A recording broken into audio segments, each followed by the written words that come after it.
Hi students, welcome back to my channel.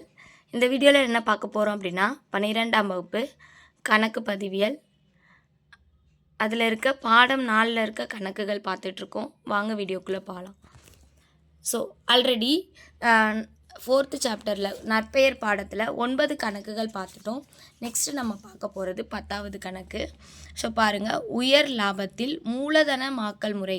So இந்த உயர் லாபம் மெத்தடில் மூணு இருக்குது, சரியா?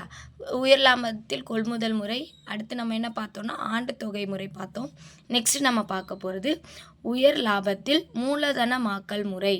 ஸோ அப்போ நமக்கு உயர் லாபம் வர சேம் ஃபார்முலா தான். உயர் லாபம் ஈக்குவல் டு சராசரி லாபம் மைனஸ் சாதாரண லாபம். அப்போது சராசரி லாபம் கொடுத்துருக்காங்க அப்படின்னும் போது சராசரி லாபம் கண்டுபிடிக்கணும். சாதாரண லாபம் கொடுக்கல அப்படின்னும் போது சாதாரண லாபத்துக்கு உண்டான ஃபார்முலா பயன்படுத்தி நம்ம கண்டுபிடிச்சிக்கணும். ஸோ உயர் லாபம் வர சேம் தான். அதுக்கு அடுத்து இந்த மூலதனமாக்கல் முறைக்கு ஃபார்முலா சேஞ்ச் ஆகும். ஓகே, வாங்க சம் எப்படி போடுறதுன்னு பார்க்கலாம். அதுக்கு முன்னாடி சம்மை ரீட் பண்ணிக்கலாம். பின்வரும் தகவல்களிலிருந்து உயர் லாபத்தினை மூலதனமாக்கல் முறை நற்பெயர் கணக்கிடவும் கொடுத்துருக்காங்க. சாதாரண லாப விகிதம் கொடுத்துருக்காங்க. கடந்த 4 ஆண்டுகளின் லாபங்கள் 30,000, 40,000, 50,000, 45,000 அப்படின்னு கொடுத்துருக்காங்க. அப்போது நம்ம இந்த இதை வச்சு என்ன பண்ணணும் அப்படின்னா சராசரி லாபம் கண்டுபிடிக்கணும். ஓகே, நெக்ஸ்ட்டு பாருங்கள், மேற்குறிப்பிட்ட 30,000த்தில் மேற்குறிப்பிட்ட லாபம் 30,000த்தில் திரும்ப நிகழா வருமானம் 3,000 சேர்ந்துள்ளது. இதை நம்ம சின்ன கணக்கு ஃபஸ்ட்டு ஒரு 3-4 கணக்குகள்லாம் பார்த்துருப்போம். திரும்ப நிகழா வருமானம். இந்த திரும்ப நிகழா வருமானம் இருக்கும்போது நம்ம என்ன பண்ணுவோம்னா அந்த வருஷத்தில் கழித்து காட்டணும். அப்போ பாருங்கள், இந்த இருக்குது இல்லையா, முதல் வருடமான இந்த 30,000, இந்த 30,000த்தில் என்ன இருக்குது அப்படின்னா திரும்ப நிகழா வருமானம் இருக்குது. ஸோ அதை என்ன பண்ணணும் அப்படின்னா அதை மைனஸ் பண்ணி காட்டணும்.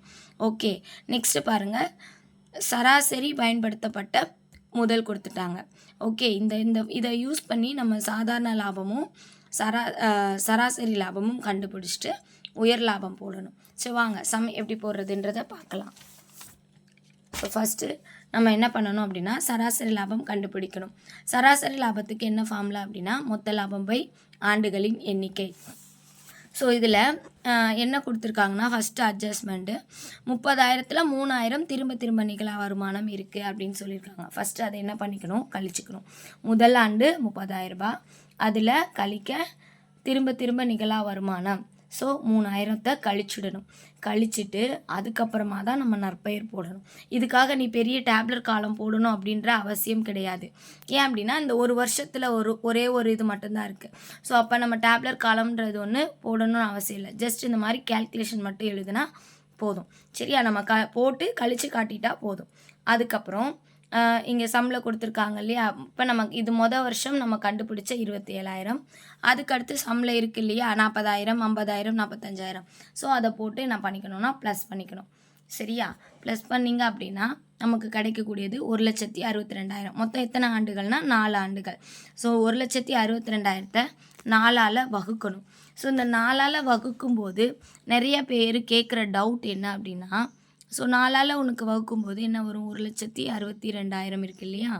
இப்போ இதை நம்ம வகுக்க போகிறோம். ஸோ என்ன அப்படின்னா இங்கே ஃபஸ்ட்டு ஒரு நம்பரால் பண்ண முடியாது. அப்போ 2 நம்பர் 16ல் 4 4 டைம்ஸ் வரும். Next number 2 இறக்குறோம். 2ல் 4 டேபிள் போகுமா? போகாது. அப்போது நம்ம கண்டினியூவாக ரெண்டாவது என்ன பண்ணுறோம் அப்படின்னா 2 நம்பர் எடுக்கிறோம் இல்லையா? ஸோ இந்த எடுக்கும்போது நமக்கு கன்சிடர் பண்ண மாட்டாங்க. ரெண்டாவது நம்ம 2 நம்பர் சேர்த்து எடுக்கும்போது ஃபஸ்ட்டு மேலே 0 போட்டுக்கணும். நிறைய பேர் இந்த மிஸ்டேக் பண்ணுவேன். 2 அப்படின்னு போட்டுட்டு இந்த 0 போடாமல் வெறும் 45ன்னு காட்டிடுவேன்.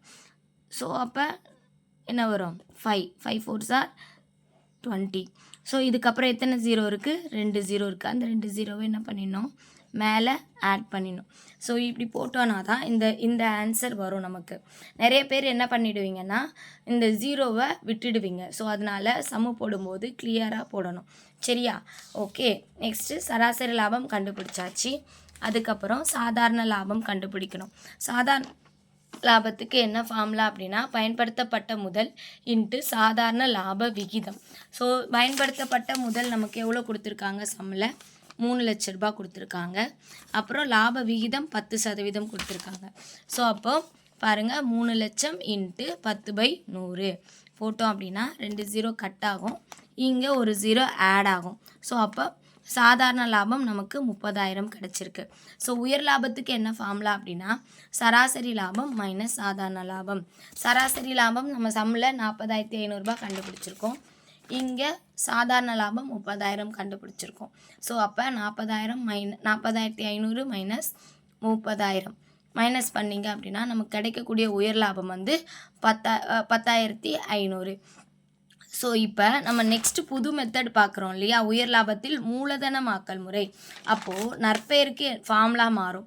ஸோ நற்பெயர் ஈக்குவல் டு உயர் லாபம் பை சாதாரண லாப விகிதம் இன்ட்டு 100. அப்போ உயர் லாபம் 10,500, சாதாரண லாப விகிதம் எத்தனை பர்சன்டேஜ் இருக்குது அப்படின்னா சம்மில் 10% இருக்குது. ஸோ ஓகே, அப்போ 10 போட்டுட்டு இன்ட்டு 100 போடும்போது 2 இப்போ இங்கே ஒரு 0 தான் இருக்குது. ஸோ இந்த ஒரு 0 தான் கட் பண்ண முடியும்.